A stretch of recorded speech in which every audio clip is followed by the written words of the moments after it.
지난 8월 여수의 한 터널 입구로 트레일러가 질주합니다.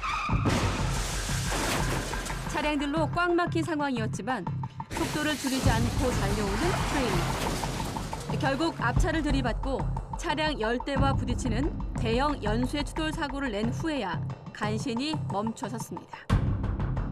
이 사고로 1명이 숨지고 25명이 다쳤습니다.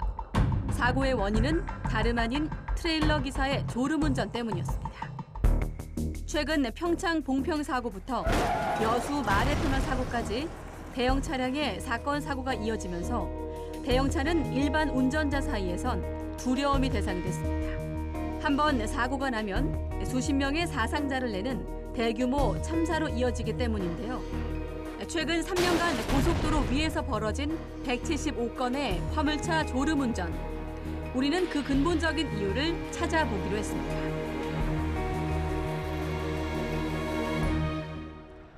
고정기 씨는 22년간 화물차를 운전했습니다. 취재진과 만나기로 한 당일까지도 약속 시간과 장소를 정하지 못할 만큼 일정에 쫓겼는데요.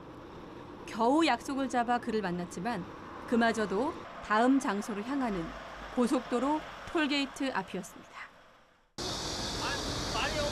바쁘죠, 저희는. 고 씨가 이렇게 서둘러야 하는 이유가 뭘까?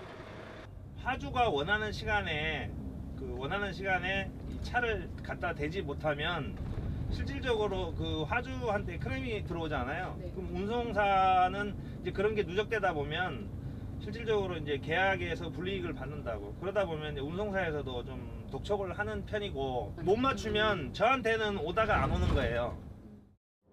현재 고 씨는 운송사를 통해 컨테이너를 배정받고 있습니다. 일거리가 끊이지 않도록 계속 운송 주문을 받으려면 단 한 건의 실수도 용납되지 않는 상황. 도로 여건상 교통체증은 물론 컨테이너를 싣고 내리는 시간, 또 다른 차량들의 상하차 시간이 모두 변수지만 불이익을 받지 않으려면 빨리빨리는 일상이 될 수밖에 없다는 겁니다.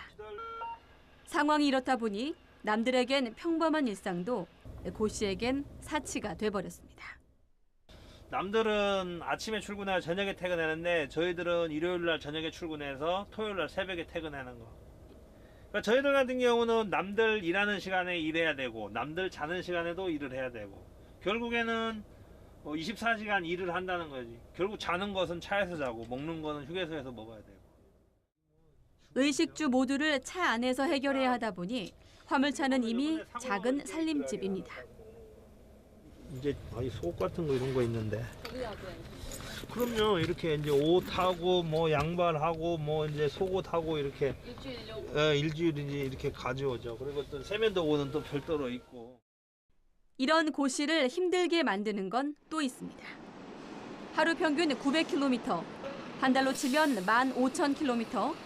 다른 사람들이 1년 동안 다닐 거리를 한 달 만에 오가야 하는 빠듯한 일정에 기름값은 물론 도로비도 큰 부담이 될 수밖에 없는데요. 사실 저희들 같은 경우는 운송료 마진이 상당히 박하거든요. 그러니까 도로비 부담이 굉장히 커요. 고속도로비, 각 수도권의 유료 도로비 이런 거 다 포함하면. 근데 이제 심야 시간에 10시부터 6시까지 운행을 하면 통행료 50% 할인을 해준단 말이에요. 그러니까 통행료를 아끼기 위해서라도 마진이 작다 보니까 통행료를 아끼기 위해서 고속도로 톨게이트 근처에 대놓고 그 시간까지 맞추는 경우도 종종 있어요.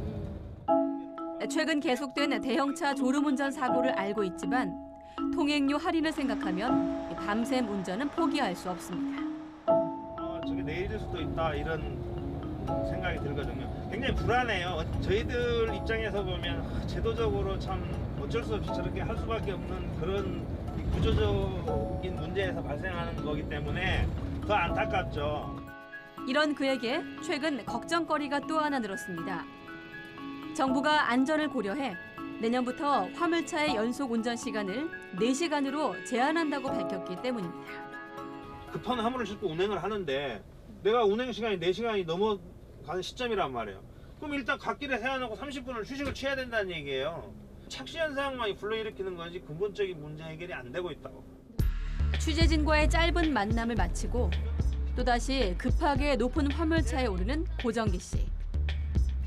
오늘 밤도 졸음과 싸우며 수백 킬로미터 강행군에 나서는 그를 우리는 서둘러 보내줄 수밖에 없었습니다.